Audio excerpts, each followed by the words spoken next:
Hello guys, आज हम लोग हिस्ट्री में 6 टॉपिक पढ़ेंगे। छठा टॉपिक पढ़ेंगे जिसका नाम है 16 महाजनपद, 16 महाजनपद। तो एक्चुअली छठी शताब्दी ईसा पूर्व में 6 सेंचुरी बीसी में 16 महाजनपदों का उदय होता है और इनसे संबंधित कई प्रश्न एग्जाम में पूछे गए हैं और पूछे जाने की संभावना है। जितने भी क्वेश्चंस हमारे एग्जाम के पॉइंट ऑफ व्यू से इंपॉर्टेंट होंगे और पूछे जाने की संभावना उनकी ज्यादा होगी, ऐसे सारे क्वेश्चंस को हम लोग आज इस वीडियो में करने जा रहे हैं कंप्लीट। ठीक, तो बने रहिएगा शुरू से लास्ट तक, तभी आप मजा ले पाएंगे, तभी आप टॉपिक समझ पाएंगे। और ऐसे हल्के फुल्का आप अगर मेहनत किए और 2-4-5 मिनट में ही अगर आप बोर होने लगे इस बोरिंग टॉपिक में, तो भाई फिर यहाँ से आने वाले क्वेश्चंस पर आपका कमांड नहीं रहेगा। तो मेरा डे 1 से ही आपके साथ प्रॉमिस था, उस प्रॉमिस पर, उस कमिटमेंट पर मैं लगातार खरा उतरने का प्रयास कर रहा हूँ, करूंगा। बस थोड़ा सा एफर्ट्स आपका भी चाहिए और फिर देखना पूरा हिस्ट्री, पूरा एसएसटी, जीके, जीएस आपके लिए मजाक बना दूंगा। और यही कारण है कि अभी 5 क्लासें हुई और कई स्टूडेंट के एनरोलमेंट उनके बढ़े, कई स्टूडेंट ने एनरोल किया। तो कहीं ना कहीं ये आपका हमारा दोनों का डेडिकेशन है जो इस तरीके से तेजी से हम लोग एनरोल होने वाले स्टूडेंट की संख्या बढ़ा रहे हैं, है ना। तो याद रखना ऐसे कई प्रश्न हैं इस 16 महाजनपद में। जैसे 16 महाजनपदों में सबसे ताकतवर महाजनपद कौन था, तो एकदम 1 नंबर का सबसे महत्वपूर्ण प्रश्न है और बिना कोई टाइम किल करे आप तुरंत बता देना, मगध। अब जो 7वां टॉपिक होगा ना, 7 टॉपिक, इसके पहले हमने क्या पढ़ा, छठा टॉपिक है 16 महाजनपद। इसके पहले हमने पहला टॉपिक पढ़ा स्टोन एज, पाषाण काल, then after Indus valley civilisation, Sindhu सभ्यता।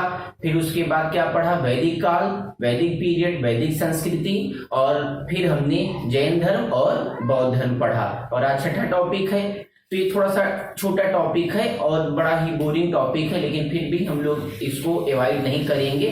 और इसके बाद जो टॉपिक होगा वो मगध साम्राज्य होगा। इन्हीं 16 महाजनपदों में से एक ताकतवर साम्राज्य होगा, ठीक, जो गंडक नदी के किनारे बिहार में इस्टेब्लिश होगा। और आगे चल के मगध साम्राज्य के डिक्लाइन के बाद, पतन के बाद, मौर्य साम्राज्य उसका उत्तराधिकारी बनेगा, सक्सेसर बनेगा। जानते होंगे कहानी आप, घनानंद को मारकर चंद्रगुप्त मौर्य ने ही चाणक्य या कौटिल्य की सहायता से मौर्य साम्राज्य की स्थापना करी थी। तो वो अपना हो जाएगा 8वां टॉपिक। फिर हम लोग आगे पढ़ेंगे गुप्त पीरियड, हर्षवर्धन वगैरह। हाँ, तो याद रखना ऐसे कई इंपॉर्टेंट प्रश्न हैं। जैसे ये 8 2 पार्ट में करके हम लोग समझेंगे। इकट्ठा 16 महाजनपद हम लोग नहीं समझ पाएंगे और बोर्ड भी उस हिसाब से बड़ा फिर होना चाहिए। फिर कैमरा भी एकदम लाना पड़ेगा, वो जो मूवी वगैरह बॉलीवुड और हॉलीवुड वगैरह में यूज होता है। तो भावनाओं को समझिएगा, 2 सेगमेंट में करके हम लोग समझ लेंगे, हाँ, और क्लियर हो जाएगा टॉपिक आपका। तो अभी ये 8 हैं। कौन कौन, काशी, कौशल, अंग, मगध, वज्र, वत्स, मल्ल, अवंती। ठीक, काशी, कौशल, अंग, मगध, वज्जी, वत्स, मल्ल, अवंती। याद नहीं हुआ आपको? हमें तो याद हो गया यार, एक बार देखकर आपको भी याद हो जाएगा। ठीक, काशी, कौशल, अंग, मगध, वज्जी, वत्स, मल्ल, अवंती, ये 8 याद हो गए। और याद रखना 8 और भी आपको याद हो जाएंगे। ठीक, और जब हम कमजोर सेगमेंट पर मजबूती बनाते हैं ना, तो और मजा आता है। मजबूत पर अगर ज्यादा मजबूती बनाएंगे तो सब कोई कर सकता है, लेकिन कमजोर पक्ष पर अगर आपने मजबूती बनाई, फिर आपका टक्कर दुनिया में कोई नहीं ले पाएगा और आप क्या बन जाएंगे, नेपोलियन बोनापार्ट। ठीक, तो ये ऐसे कई प्रश्न बनेंगे। जैसे मैंने बताया कि मगध सबसे ताकतवर वंश था, इसे पूछेगा कि बताइए 16 महाजनपद में कौन सा क्षेत्र या कौन सा नगर हीरों के लिए फेमस था। तो अभी बताऊंगा। एक 16 महाजनपदों की ही एक राजधानी थी, पोतन या पोतली, या पोटली भी बोलते हैं, पोतनी वैसे बोलते हैं, पोटली या पोतन, हीरों के लिए फेमस था। आगे आपसे प्रश्न पूछेगा कि ये बताइए इन 16 महाजनपदों में कितने महाजनपद गंगा नदी क्षेत्र या गंगा घाटी में स्थित थे। तो 10 सब जानता है, आप भी जान लेंगे, आज से नहीं जाने होंगे तो जानकारी बढ़ा लेना। 16 में 10 महाजनपद गंगा घाटी क्षेत्र में, गंगा नदी घाटी क्षेत्र में स्थित थे। एक बार यूपी एग्जाम में पूछा है, अभी यूपी टीजीटी की वैकेंसी आने वाली है ना 30,000, तो बहुत लोग बैच वगैरह भी चलाने लगे, आप लोग भी इनरोल करिए, हम भी एसएसटी का बैच चलाते हैं अच्छी टीम के साथ और सिविल सिलेक्शन की गारंटी के साथ। तो पूछा गया यूपी में है कि ऐसे कितने महाजनपद थे जो यूपी में स्थित थे, तो 7 महाजनपद वर सिचुएटेड इन यूपी। आप वेस्ट यूपी से लेकर अंतिम छोर तक जाएंगे तो वहां तक, यूपी बहुत बड़ा है ना, यूपी को तो एकदम देश घोषित करना चाहिए, इतना बड़ा क्षेत्र है। देखिए कब होता है ऐसा, तो भावनाओं को समझिएगा, कोई नहीं। तो याद रहेगा ना पॉइंट, ऐसे प्रश्न बहुत पूछे जाते हैं। पूछा गया पॉइंट है कि ये बताइए कि 16 महाजनपदों में कौन सा महाजनपद था जो घोड़ों के लिए फेमस था। तो मैंने आपको बताया है, जब ज्योग्राफी वगैरह का इंट्रोडक्शन दिया था तो मैंने बताया कि, या फिर जब आप मेडिवल हिस्ट्री वगैरह में आएंगे तब देखेंगे कि भारत में उच्च क्वालिटी के हाई क्लास के घोड़े कभी नहीं हुए। हमेशा अच्छे क्लास के, जो अच्छे किस्म के अच्छी नस्लें वाले घोड़े थे उनको इंपोर्ट किया जाता था, आयात किया जाता था, ठीक।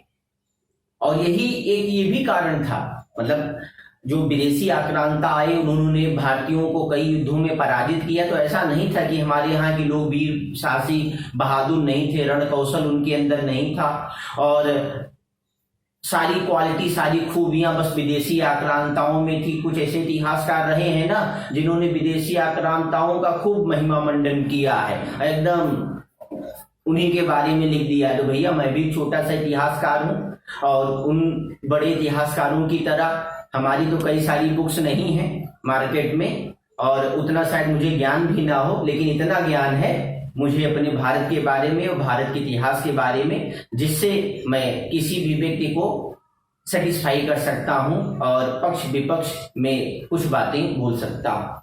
तो याद रखना, तो हारने के पीछे, हमारे भारतीय राजाओं के हारने के पीछे एक बड़ा भी कारण था, हमारे यहाँ उच्च क्वालिटी के घोड़े भी नहीं थे। विदेशों से घोड़े हमारे यहाँ इंपोर्ट किए जाते थे, जैसे काबुल से, अफगानिस्तान से, इजिप्ट, मिस्र से, ईरान से, अरब से, यहाँ से, अफ्रीका से, यहाँ से घोड़े ना इंपोर्ट होते थे, आयात होते थे। तो ये जो कम्बोज क्षेत्र है ना, अगर हम लोग थोड़ा सा वर्ल्ड मैप में जाएं तो, या इंडिया के मैप में देखें तो इंडिया के ऊपर ना ये जो गुलाम कश्मीर, पाक ऑक्युपाइड कश्मीर वाला जोन है जो अफगानिस्तान और पाकिस्तान से मिलता है, जानते होंगे डूरन लाइन। तो रियलिटी में तो डूरन लाइन, जो डूरन रेखा है, वो भारत और अफगानिस्तान से नहीं मिलती, बल्कि अफगानिस्तान और पाकिस्तान से मिलती है। क्यों? क्योंकि जो पाक ऑक्युपाइड कश्मीर है, जो भारत अपने मैप में दिखाता है और दिखाना भी चाहिए, लेकिन वो क्षेत्र किसके नियंत्रण में है, किसके अधीन में है? पाकिस्तान के अधीन में है ना। तो आपने सुना होगा इसके ऊपर कंबोडिया वगैरह, तो आपने सुना होगा कंबोडिया के बारे में। कंबोडिया में प्राचीन भारतीय मंदिर भी है। तो कैसे बन गया? तो कंबोज का कुछ क्षेत्र कंबोडिया के नाम, आज के कंबोडिया के अंतर्गत भी आता है ना, या जो आज का कंबोडिया है उसका कुछ क्षेत्र कंबोज, प्राचीन कंबोज के क्षेत्र में आता था। हुआ क्लियर? तो ऐसा भी कह सकते हैं कि, और कुछ बुक्स में ऐसा मिलता भी है कि कंबोडिया का ही प्राचीन नाम कंबोज है, लेकिन पूरा कंबोज ही कंबोडिया नहीं है, बल्कि कंबोज हजारा, राजौरी, यहाँ से होता हुआ, अफगानिस्तान से होता हुआ कंबोडिया तक विस्तृत था। तो ये घोड़े की बेल्ट है, मतलब यहाँ अच्छे क्लास के, अच्छे किस्म के घोड़े पाए जाते थे। ऐसे एक नंबर प्रश्न बहुत पूछे गए, जैसे एक प्रश्न पूछा गया था यूपीपीसीएस 2015 या 16 में पूछा गया था, ये बताइए ऐसे कितने महाजनपद थे 6 सेंचुरी बीसी में, 6ठी शताब्दी ईसा पूर्व में, जो उच्च गंगा घाटी क्षेत्र में स्थित थे। अब भाई सबने पढ़ा था कि 10 महाजनपद गंगा घाटी क्षेत्र में स्थित थे। अब हाई क्लास का क्वेश्चन पूछ लिया कि ये बताइए कि कितने महाजनपद उच्च गंगा घाटी क्षेत्र में स्थित थे, तो 2 थे, कुरु पांचाल। तो ऐसे कई प्रश्न पूछे गए हैं, कई प्रश्न बनते हैं। ऐसे इंपॉर्टेंट प्रश्न को आपको मैं दे दूंगा और डिस्क्रिप्शन से आप उनको कॉपी कर सकते हैं, ठीक ना। अभी बस महीने 15 दिन बाद। भाई अभी टेक्निकल टीम आ नहीं पाई है, हरियाणा के ही साथी हैं हमारे कुछ स्टूडेंट जो हमें टेक्निकल सपोर्ट करते हैं, लेकिन कोरोना के चलते अभी वो लोग दिल्ली नहीं आ रहे हैं। तो कुछ दिन आपको सेटिस्फाई करना है और नोट ऐसे जो नोट करवा रहा हूँ वही पॉइंट नोट करते रहना है। और आपको पीडीएफ फॉर्म भी बहुत जल्दी मिलने लगेगा डिस्क्रिप्शन से, है ना। बस आप लोग जुड़ते रहिए और लोगों को जोड़ते रहिए, आपके लिए जान हाजिर रहेगी। और बताओ आप, ठीक कैसे सिलेक्शन ना होगा यार, कैसे जीके जीएस एसएसटी मजबूत नहीं होगी, है ना। बस बी पॉजिटिव रहिए। 16 महाजनपद जैसे कठिन और बोरिंग टॉपिक पर भी आपका जब कमांड हो जाएगा तो सोचो आप, दिल्ली सल्तनत, मुगल पीरियड वगैरह आपके लिए तो खेल हो जाएगा, जहां पर लोग उलझा देते हैं बच्चों को, स्टूडेंट को, ठीक। और लगता है कि इतिहास तो यार याद ही नहीं होगा, फैक्ट सब याद होगा अगर हम कॉन्सेप्चुअल वे में पढ़ें। और फैक्चुअल इंफॉर्मेशन तो भाई जरूरी है ही है, लेकिन कॉन्सेप्चुअल स्टडी करेंगे और स्टोरी रूप में, कहानी के रूप में सब कुछ आसान हो जाएगा। तो देख पा रहे होंगे 3 कॉलम बना है। एक तरफ महाजनपद दिए गए हैं, काशी, कौशल, अंग, मगध, वत्स, मल्ल, अवंती, और एक तरफ कैपिटल उनकी दी गई है वाराणसी से लेकर उज्जैन, महेशमती तक। और वर्तमान क्षेत्र की जो काशी था वो, या फिर जितने भी 16 महाजनपद के अंतर्गत राज्य आते थे वो आधुनिक भारत में कहाँ पर स्थित है, उनकी लोकेलिटी क्या है, हाँ लोकेलिटी क्या है, उनकी स्थिति क्या है, तो वो भी यहाँ दर्शाई गई है, बताई गई है, ठीक। तो थोड़ा सा कंफ्यूजन करेगा आपको, इसलिए क्लियर कर लेना। अवंती की राजधानी 2 दी गई है, उज्जैनी और महेशमती। तो याद रखना, उज्जैन जो थी वो भी राजधानी थी और महेशमती भी राजधानी थी। उत्तरी अवंती और दक्षिणी अवंती 2 पार्ट में बंटा था अवंती जो महाजनपद था।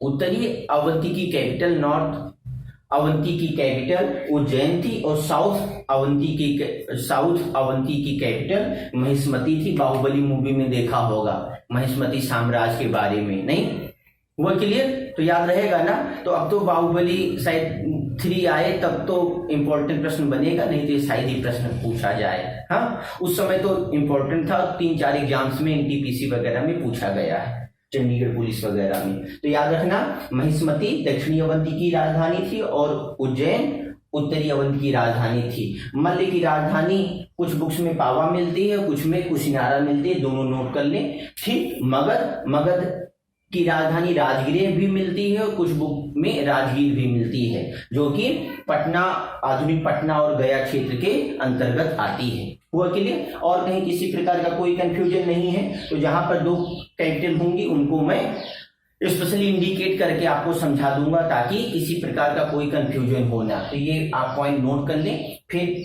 नेक्स्ट आपको रेस्ट जो 8 महाजनपद बचे उनके भी नाम मेंशन करवा देता हूं, उनकी भी खासियत मेंशन करवा देता हूं, और उनकी कैपिटल क्या रही और उनका वर्तमान क्षेत्र कहां रहा, ये भी क्लियर हो जाएगा। तो इतने में तो कोई कंफ्यूजन है नहीं। तो ये तो बाइलिंगुअल लिख दिया गया, हिंदी इंग्लिश, और एरिया फेमस है और आप जानते हैं इसलिए इसको हिंदी में ही लिखा गया है। फिर भी अगर कोई आपको समस्या होती है तो फिर से हम आपको इंग्लिश में करके डिस्क्रिप्शन में मैटर अवेलेबल करवा देंगे। तो ये आप पॉज करके ना नोट कर लें पूरा। फिर मैं रेस्ट 8 महाजनपद हैं उनको भी मेंशन कर देता हूं ताकि सब कुछ एकदम इजी हो जाए आपके लिए, हमारे लिए, सबके लिए।